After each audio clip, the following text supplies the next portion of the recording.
ามมันแข่งกันลูกใครเขาก็เทียบคนน่ะยอมง่ายๆกันดูนะ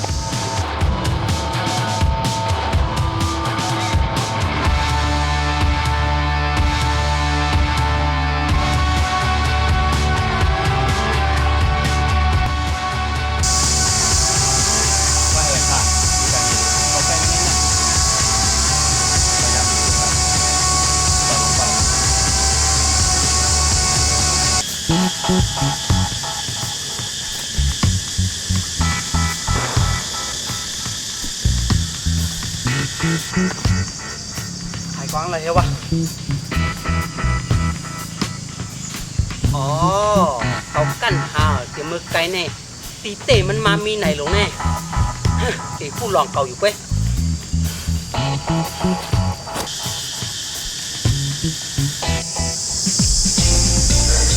อ๋อเก่าข่าวเดี๋ยวมือไกลแน่ตีเตะมามีไหนหลงแน่ฮะเมื่อกี้จังมาจ้องเขาอยู่เมื่อชกบันชกเขาเพื่อแจกแน่ก็เป็นเลือดพ้นแน่มันมองดังเพื่อเทียบพ้นแน่ฮะเอาไปเข้าใจพี่นะตีก่อนเลยเหลือมาจ้องนะอย่ามีมาจ้องลาเรื่องมาจ้องเลยต้องให้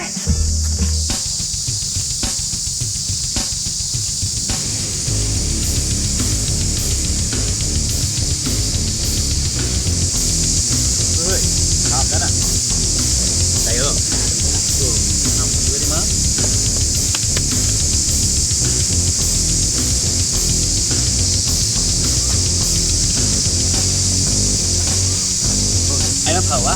โอ้นะน้ำเกลือหนึ่งนะมาเลยให้คนเลยกูวางเป็นเพิร์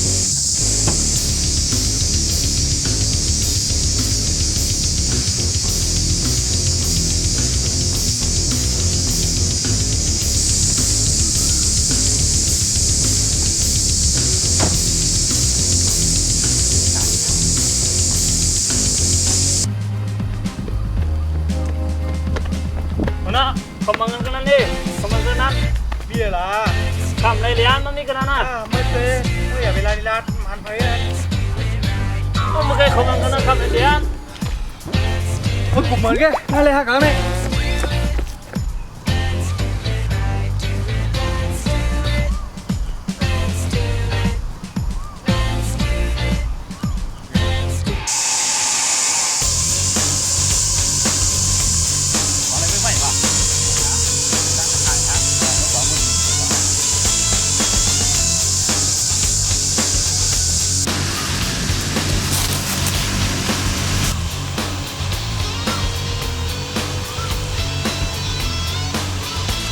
Good มาเป็นพายเขาเป็นพายเมื่อผู้คนนี้มาเมื่อตายเลยเนี่ยเจ๋งมากเนี่ยเดียวก็ตายเลยมาเลยพวกนั้นก็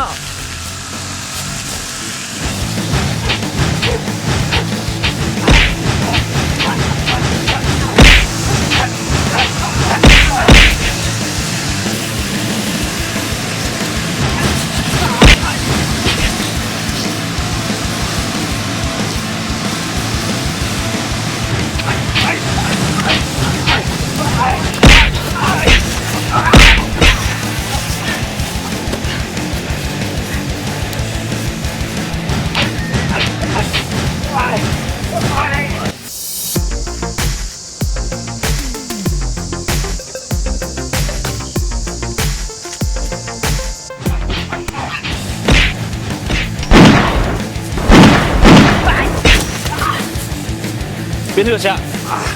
Đến tháng nàyอยู่ดำจำเนี่ยฮะกูทำมะฮัลโหลดีมากการนั้นเขาเสียว่ะ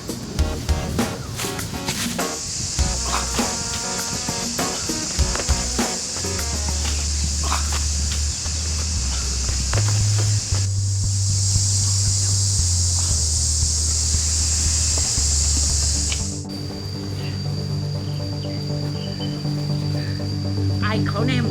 เป็นเผาอ่ะมากินตังเอาเนี่ยนั่นก็โรหะอีตัวแซบนั่นมันหายกว่าแล้วเนี่ยอ๋อที่เดมี่นั่นของเนี่ยเฮ้ย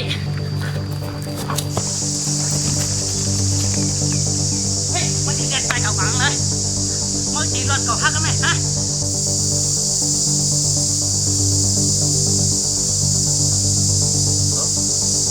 มาถามครับว่าเขาพูดได้กำเอาตายกำนั้น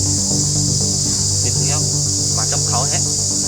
mới chỉ loạt cầu quảng lại cái mày hả เฮ้ยจุ่มมือพร้อมแล้วเขานะเจอ มาหากันแล้วมันก็ไอ้เนี่ย mới đi cái mày hả mới đi loạt cầu quảng lại hả mới đi hứ กูเป็นไทยของกูต้องกู อย่าไปว่าของผู้จักลุกมาเลยมาที่จังมาต้องเขาลุกมาไม่ได้หือไหมฮะทำไรทำยัง บ้องหน่อยยี่ห้อเนี่ย ได้ ต้องยิงหัวนะ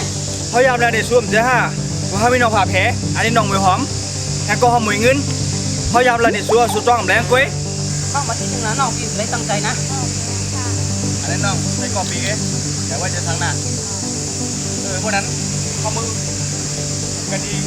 อาการมันเนาะ ไหนไป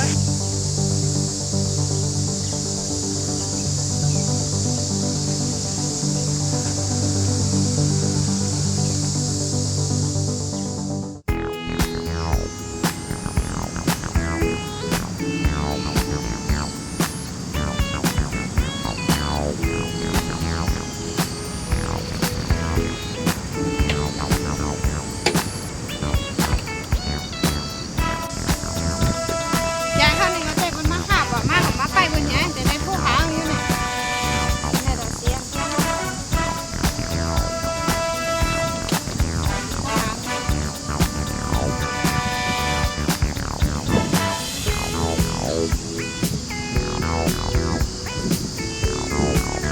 ขับของขับ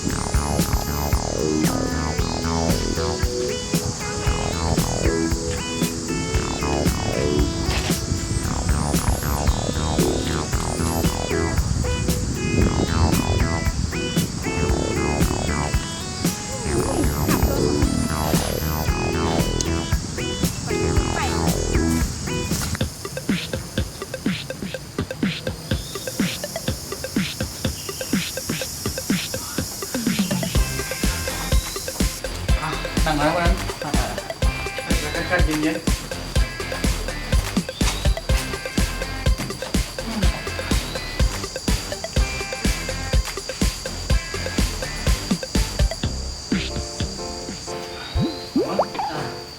ปัญหามันมีอยู่ทุกข้อมันเกิดขึ้นอะไรกูดีก็พอจะอยู่ไว้หรือพยายามคิดหรอ nhân dân nàyเขาใส่เอาเนาะเดี๋ยวในกว่าเขาจะย้ายไปพี่แทงเนาะ ดีแล้ว ควา ว่าม อีกนึงนะน้องนะ ออมยังค่ะ ก่อนไปตั้งใจเนาะ อันนี้เป็นได้ข้อดีแค่เอาคนน้ำเขาจะให้กันนิดนึง ออมยังค่ะ nhân dânมันเนาะ เอาค่ะยังค่ะ คนนะครับฟังเหมือนใครนะครับ โอ้สาเป็นทางเลยปล่อยให้มันเกิดร้องถึงไหนสุ่มตัวน้องยี่ห้อดี มันจะเหมือนแต่ก็มันเป็นในเขาเลยเขาเสียคิดกว่ามีการเขาเลยควรควรมือไว้ถึงนะความเจ้าหน้าที่ก่อนเขาทำในสังกัด เพื่อนก็ดีอะว่าเข้าใจมันก็มันเป็นเรื่องเข้าใจผิดเว้ย ไว้ก่อนวันนั้นเขาย้ำเขาถึงเขาดีย้ำกองมือก่อนนะ เพื่อนก็หาเดี๋ยวส่งมา